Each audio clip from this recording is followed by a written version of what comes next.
இன்னைக்கான வீடியோல என்ன நடக்கலாம்னு சொல்லிட்டு பார்க்கலாம். வீடியோக்குள்ள போறதுக்கு முன்னாடி நம்ம சேனலை லைக் அண்ட் சப்ஸ்கிரைப் பண்ணிட்டு கொஞ்சம் சப்போர்ட் பண்ணுங்க.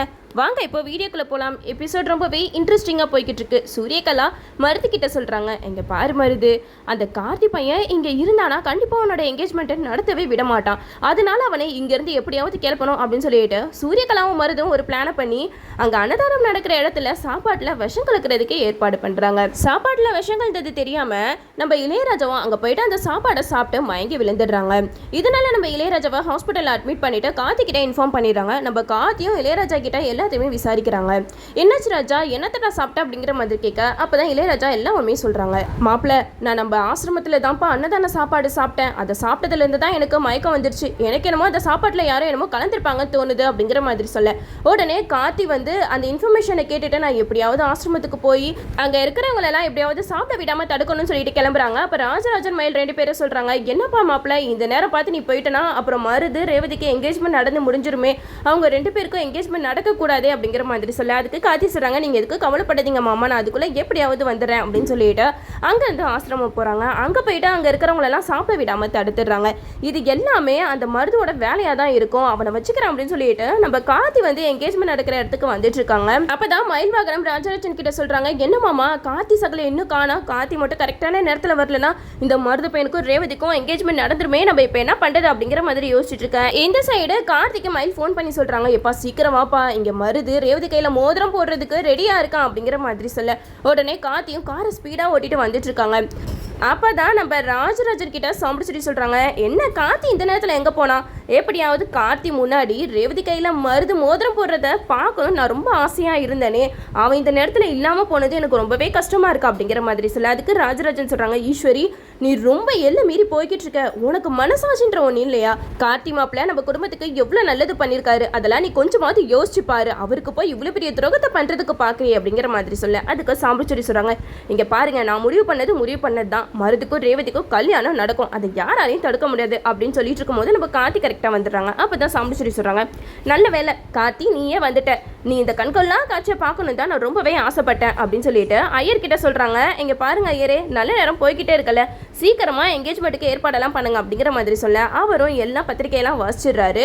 இந்த சைடு நம்ம ரோகிணி வந்து மயில் கிட்ட சொல்றாங்க, இப்போ என்ன பண்றது, எப்படியாவது கார்த்தியை ரேவதி கையில மோதிரத்தை மாட்ட வைக்கணுமே அப்படிங்கிற மாதிரி சொல்லிக்கிட்டு இருக்கும்போது நம்ம மயில் வந்து ரோகிணி கிட்ட சொல்றாங்க, இங்க பாரு ரோகிணி, நீ போயிட்டு கரண்ட் ஆஃப் பண்ணி விட்டுரு, அந்த நேரத்துல நானும் மாமாவும் எப்படியாவது மருத மயக்க மருந்து வச்சு வெளியில கொண்டு போயிடுறோம், அந்த நேரத்தில் நம்ம கார்த்தி ரேவதி கையில் மோதிரம் போட்டுருவார்ல அப்படிங்கிற மாதிரி சொல்ல உடனே இது கேட்டுட்டு ரோகிணியும் கரண்ட் பாக்ஸ் கிட்ட போய் நின்றுடுறாங்க.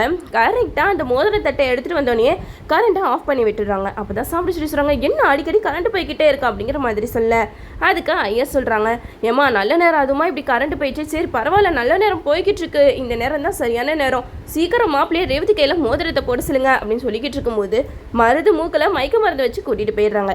இந்த சைடு நம்ம கார்த்தி அந்த இடத்துக்கு வந்துடுறாரு. கார்த்தி வந்து மோதிரத்தை ரேவதி கையில் போட்டுடுறாங்க. அப்போ ரேவதி கிட்ட சொல்றாங்க, ஏமா மாப்பிள்ள தான் கையில மோதிரம் போட்டார்ல, நீயும் போட்டுருமா அப்படிங்கிற மாதிரி சொல்ல இதை கேட்டுட்டு ரேவதியும் கார்த்தி கையில மோதிரத்தை போட்டு விட்டுறாங்க. ஆனா இப்போ வரைக்கும் யாருக்குமே தெரியாது கார்த்தி கையில தான் ரேவதியும் மோதிரம் போட்டிருக்காங்கன்னு சொல்லிட்டு நம்ம சாமுடிச்சோடியும் நம்ம நினைச்சதை சாதிச்சிட்டோம், மருதுக்கும் ரேவதிக்கும் என்கேஜ்மெண்ட் நடந்து முடிஞ்சிருச்சு அப்படின்னு சொல்லிட்டு ரொம்ப சந்தோஷத்துல இருக்க. இந்த சைடு கரெக்டா கரண்ட்டை ஆன் பண்ணி விட்டுறாங்க ரோகிணி. அந்த நேரம் பார்த்து நம்ம கார்த்தி அங்கிருந்து போயிடுறாங்க. ரேவதி மட்டும் தான் மனமேடையில நிக்கிறாங்க. அப்போ சாமுடிச்சோடி சொல்றாங்க, என்ன ரேவதி மனமேடையில நீ மட்டும் தான் இருக்க, கார்த்தி ஆளே காண, மாப்பிள்ளை எங்க போனாரு அப்படிங்கிற மாதிரி கேட்க அதுக்கு ரேவதி சொல்றாங்க, அம்மா இவ்வளவு நேரம் அவர் என் பக்கத்துல தான் நின்றுட்டு இருந்தாரு, பாருங்க என் கையில மோதிரம் போட்டிருக்காரு அப்படின்னு சொல்லிட்டு மோதிரத்தை காட்டுறாங்க. இந்த சைடு நம்ம சாப்பிட்டு ஒரே குழப்பம், அப்போ கரண்ட் போன நேரத்துல மருது எங்க போயிருப்பாரு அப்படிங்கிற மாதிரி யோசிச்சுட்டு இருக்காங்க. இந்த சைடு நம்ம ராஜராஜன் மயில் வாகனம் எல்லாருமே ரொம்ப சந்தோஷத்துல இருக்காங்க. அவங்களெல்லாம் பார்த்துட்டு சாப்பிட்டு செம்மையா முறைக்கிறாங்க. எனக்கு என்னமோ இவங்க ஏதோ ஒரு வேலை பண்ணியிருக்காங்கன்னு தோணுது அப்படிங்கிற மாதிரி சாம்பிட்டு நினைச்சுக்கிட்டு இருக்க. இந்த சைடு நம்ம ரேவதி வந்து சாம்பிட்டு கிட்ட கேட்குறாங்க, அம்மா எங்கம்மா போயிருப்பாரு, எங்கேயாவது போய் தேடுங்க அப்படிங்கிற மாதிரி சொல்ல எல்லாரும் ஒரு ஒரு மூலையில போய் தேடுறாங்க.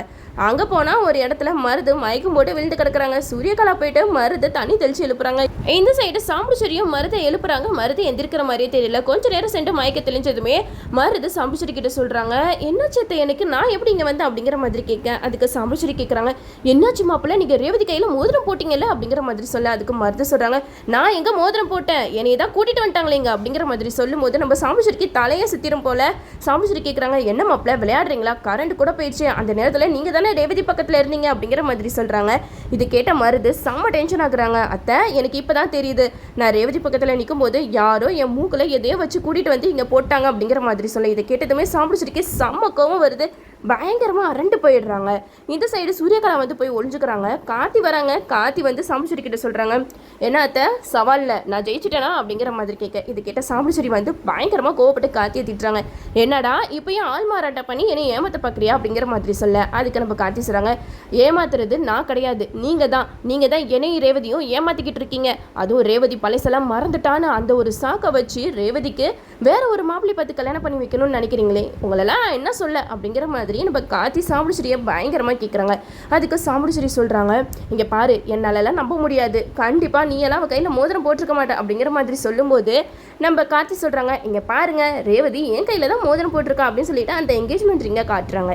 இதை பார்த்ததுமே நம்ம சாம்பிடிச்சேரிக்கு அப்படியே ஒரு மாதிரி ஆயிடுது. மருது சொல்கிறாங்க, என்ன தைரியம் இருந்தா என் என்கேஜ்மெண்ட்டில் வந்து இப்படி ஆள்மாறாட்டம் பண்ணியிருப்பா அப்படிங்கிற மாதிரி சொல்லும்போது கார்த்தி மயில் 2 பேரும் சொல்கிறாங்க, யார்டா ஆள்மாறாட்டம் பண்ணுறா, நீ தாண்டா ஆள்மாறாட்டம் பண்ணிக்கிட்டு இருக்க, என் பேரை யூஸ் பண்ணி இந்த குடும்பத்துக்குள்ள நீ என் ரேவதி கல்யாணம் பண்ணிட்டு போகலான்னு நினைப்பேன், அதுக்கு நான் இடம் கொடுத்துட்டு இருப்பேன்னு நினைக்கிறியா, அதெல்லாம் முடியவே முடியாது, ரேவதி பக்கத்தில் நிற்கிறதுக்கு உனக்கு தகுதி ஃபஸ்ட்டு இருக்கா அப்படிங்கிற மாதிரி கேட்க, இது கேட்டதுமே சாம்பிடிச்சேரி சொல்கிறாங்க, மாப்பிள்ள விடுங்க, இப்போதைக்கு சண்டை போட்டால் ரேவதிக்கு சந்தேகம் வந்துடும், அப்புறம் நீங்கள் கார்த்தி இல்லை மருது அப்படிங்கிற உண்மை கூட அவளுக்கு தெரிய வரும், அதனால நம்ம பொறுமையாக போவோம், என்கேஜ்மெண்ட் வேணால் நடந்திருக்கலாம், ஆனால் கல்யாணம் எப்படி தான் இருந்தாலும் உங்கள் கூட தான் ரேவதிக்கு நடக்கும், என்கேஜ்மெண்ட் என்ன மோதிரம் தானே மாற்றிக்கிட்டாங்க, அதை தவிர்த்து கழுத்தில் தாலி கட்டலைல்ல அப்படிங்கிற மாதிரி சொல்லும்போது நம்ம கார்த்தி சொல்கிறாங்க, அப்போயும் நான் தான் ரேவதி கழுத்தில் தாலி கட்டுவேன் அப்படிங்கிற மாதிரி சொல்ல, இதை கேட்டதுமே சாம்பிடிச்சேரி சொல்கிறாங்க, அதெல்லாம் உன்னால் முடியவே முடியாது, இப்போ நான் முட்டாளான மாதிரி அப்போ என்னை முட்டாளாக்கணும்னு நீ நினைக்காத, நான் இனிமேட்டு உஷாராயிடுவேன், நான் கொஞ்சம் கண் அசந்துட்டேன், அப்போவே கரண்ட் போனப்போ நான் எப்படியாவது லைட்டையாவது வச்சு மோதிரத்தை மாற்ற சொல்லியிருக்கணும், அந்த இருட்டில் மோதிரத்தை மாட்ட வச்சது தான் என்னோட தப்பு அப்படிங்கிற மாதிரி சொல்லி, இதை கேட்ட மயில் வாகனம் சிரிக்கிறாங்க,